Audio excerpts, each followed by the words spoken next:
Giorno 1 della nuova era. Non sono in grado di stabilire l'ora esatta, quindi mi regolerò per convenzione da questo momento in poi in base ai cicli di veglia. La fuga nel bunker è stata piuttosto precipitosa, ma è andata a buon fine. Nella concitazione del momento devo essere caduto battendo la testa. Grazie al cielo però sono riuscito a chiudere la porta a tenuta stagna prima di perdere i sensi.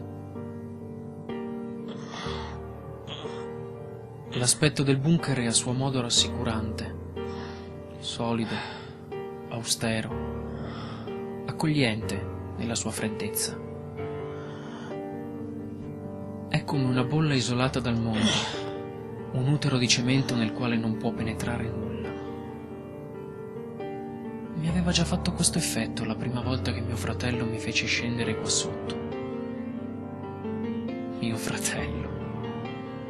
La sua mania per le cospirazioni e la sicurezza mi era parsa ridicola, allora, addirittura infantile. Approntare questo vecchio scantinato per potervisi rinchiudere in caso di guerra era un'idea che mi aveva fatto ridere, al tempo. Ma ora il senso di protezione che provo è innegabile. La crisi purtroppo è reale. Ora là fuori ci sono davvero la morte, la disperazione, la follia, il nulla. L'arredamento del bunker in mezzo a tutto il caos tradisce la personalità eccentrica del suo proprietario. Su una delle mensole della libreria trova posto una statuetta da collezione in puro stile nerd.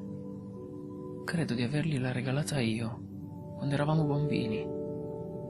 O forse fu nostra madre. Non ricordo. Al computo va aggiunta una tonnellata di fumetti rigorosamente giapponesi, qualche romanzo horror e una piccola enciclopedia per ogni evenienza, nel caso il soggiorno si fosse rivelato più lungo del previsto.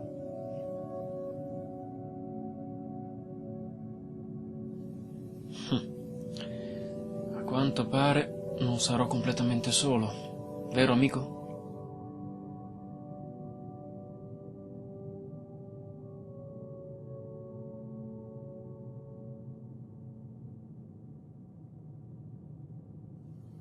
Il magazzino sembra in ordine, anche se ho una strana sensazione, l'impressione che manchi qualcosa. È ridicolo dal momento che non ho costruito io questo posto né l'ho allestito, e che saranno passati mesi dall'ultima volta che sono sceso qua sotto. Eppure è un'idea che non riesce ad abbandonarmi, come un'ombra percepita solo con la coda dell'occhio. Bah, deve essere la tensione dovuta a ciò che sta succedendo. Sicuramente è questo. Non ho ancora provveduto a fare un inventario completo delle scorte, ma l'ho aggiunto in cima alla lista delle cose da fare. Ad una prima occhiata comunque ho visto un sacco di roba interessante, soprattutto cibo, acqua e medicinali. Ci sono anche una pistola con delle munizioni insieme ad una tanica di benzina, che sulle prime non ho capito a che scopo fosse qui, prima di ricordarmi del generatore ausiliario di energia. Ora che ci penso, dovrò controllare il suo stato, insieme al resto.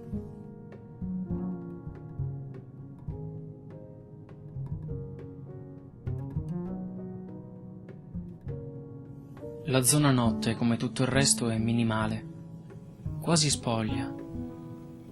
Una sveglia che non funziona. E le stesse lenzuola che io e mio fratello avevamo in camera nostra, da ragazzini. Anche lui, come me, è sempre stato un nostalgico. E queste lenzuola sono un modo come un altro per rendere più familiare quella che a tutti gli effetti è una prigione. Comoda, protetta e funzionale, certo, ma pur sempre una prigione.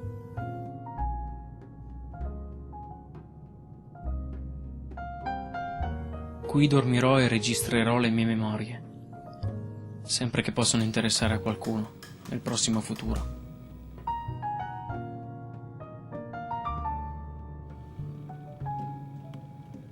Quando uscirò da qui, tra non so quanto, l'intera umanità potrebbe non esistere più. Potrei essere rimasto l'unico uomo sulla Terra. E immagino che alcuni come me siano immuni al contagio, ma non posso esserne sicuro al 100%. Spero in ogni caso che se è rimasto qualcun altro sano di mente abbia fatto in tempo a rifugiarsi da qualche parte, come sono riuscito a fare io. Quella che mi attende adesso è una lunga attesa, senza occhi, senza orecchie. Un'interminabile sequenza di ore, giorni, settimane, forse mesi, chi lo sa. Fino a quando non sarà finito tutto. Fino a quando non riuscirò a tornare in superficie a vedere che cosa è rimasto. Se qualcosa è rimasto. Ho letto da qualche parte che il virus della rabbia impiega una quarantina di giorni prima di uccidere l'organismo ospite. Ma potrei dire una grande cazzata. Dovrò controllare sull'enciclopedia.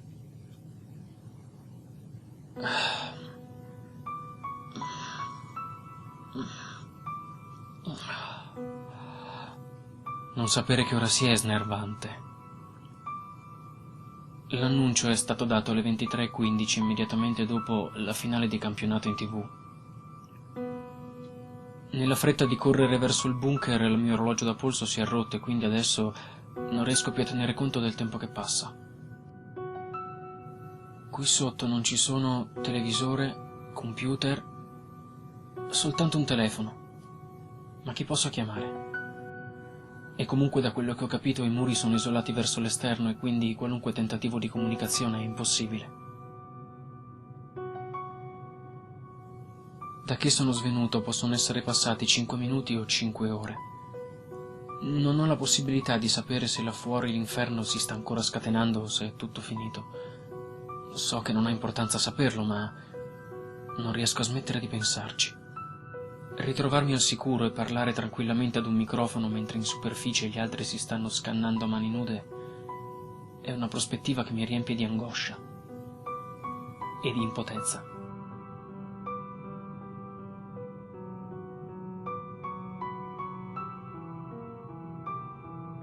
Forse è un bene che la mia attesa sia senza occhi e senza orecchie, dopo tutto.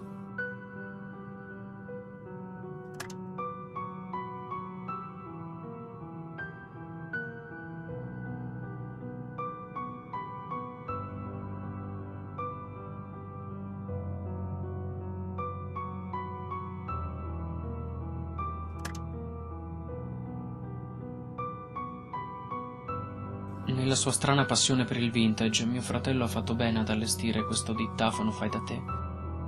Registrando tutti i giorni terrò conto del tempo che passa, così almeno avrò qualcosa di alternativo da fare.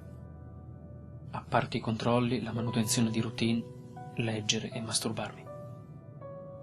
Vista la scorta di audiocassette di cui dispongo, sarò in grado di registrare ogni giorno per 2 anni, circa. Non che voglia rimanere qui così a lungo, ma voglio preservare la mia sanità mentale quanto più a lungo possibile.